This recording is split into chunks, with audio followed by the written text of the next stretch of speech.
خدا ہمارے ساتھ ہے۔ ایک شہر میں ایک ماں باپ گرمیوں کی چھٹیوں میں اپنے بیٹے کو اس کے دادی دادا کے گھر لے جاتے۔ 10 سے 20 دن تک وہیں رہتے اور پھر لوٹ آتے۔ ایسا کئی سال تک چلتا رہا۔ بیٹا جب تھوڑا بڑا ہو گیا تو ایک دن اس نے اپنے ماں باپ سے بولا، اب میں بڑا ہو گیا ہوں، اب میں دادی دادا کے گھر اکیلا بھی جا سکتا ہوں، اور اب آپ مجھے دادی کے گھر اکیلا ہی جانے دیں۔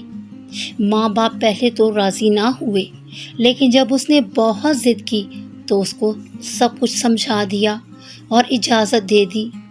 جانے کا دن آ گیا تو ماں باپ اسٹیشن پر بیٹے کو چھوڑنے گئے۔ ٹرین میں اس کی سیٹ پر اسے بٹھایا اور باہر آ کر کھڑکی میں سے اس سے بات کی، اس کو ساری باتیں سمجھا دیں۔ بیٹے نے کہا، مجھے سب کچھ یاد ہے، آپ دونوں پریشان نہ ہوں۔ ٹرین کو سگنل ملا، وسل بجا۔ باپ نے بیٹے کو ایک خط دیا اور کہا کہ بیٹا، اگر راستے میں تجھے ڈر لگے تو اس خط کو کھول کے اس میں جو لکھا ہے پڑھ لینا۔ بیٹے نے خط کو اپنی جیب میں رکھ لیا۔ ماں اور باپ نے بڑے پیار کے ساتھ اپنے بیٹے کو الوداع کیا۔ ٹرین چلتی ہی رہی۔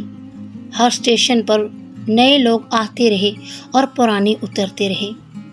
سب کے ساتھ کوئی نہ کوئی تھا۔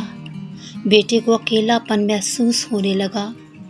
اگلے اسٹیشن پر ایک بہت ہی خوفناک نوجوان ٹرین میں سوار ہوا۔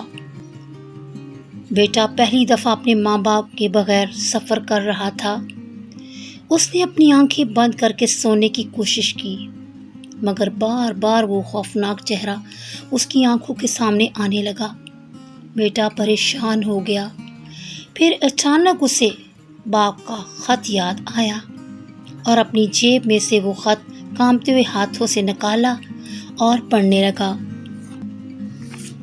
باپ نے خط میں لکھا تھا، بیٹا ڈر مت، کیونکہ میں تیرے ہی دوسرے کمپارٹمنٹ میں موجود ہوں۔ بیٹے کا چہرہ خوشی سے کھل اٹھا، سارا ڈر دور ہو گیا۔ ہمارا حال بھی ایسا ہی ہے۔ جب ہم اپنے خدا سے دور ہوتے ہیں تو ابلیس بھی ہمیں ڈراتا ہے۔ جب خدا نے ہمیں اس دنیا میں بھیجا تو ہمیں بھی اپنے کلام کے وسیلہ سے یہ بتایا کہ ہر پل ہر جگہ میں شروع سے لے کر آخر تک تمہارے ساتھ ہوں، کیونکہ میں تمہیں بہت پیار کرتا ہوں۔ سچے دل سے جہاں پر بھی مجھے پکارو گے میں تمہارے ساتھ ہوں۔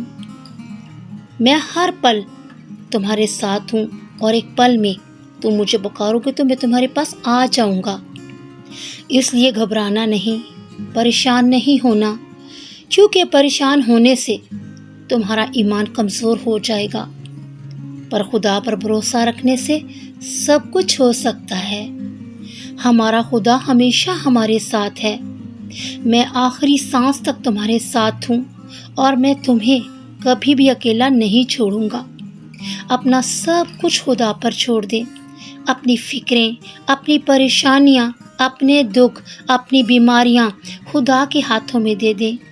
وہ سب کچھ کرنے کی قدرت رکھتا ہے، اس کے بغیر پتا بھی نہیں ہل سکتا۔ یہ کہانی آپ سب کو کیسی لگی؟ اگر اچھی لگی ہے تو سب کو شیئر کریں، کیونکہ آج کے دور میں سب پریشانیوں میں، بیماریوں میں اور دکھوں میں گرفتار ہیں۔ اس کہانی کے وسیلہ سے کتنے لوگ ملٹی پلائی بلاسنگز کو ریسیو کریں گے۔ God bless you all.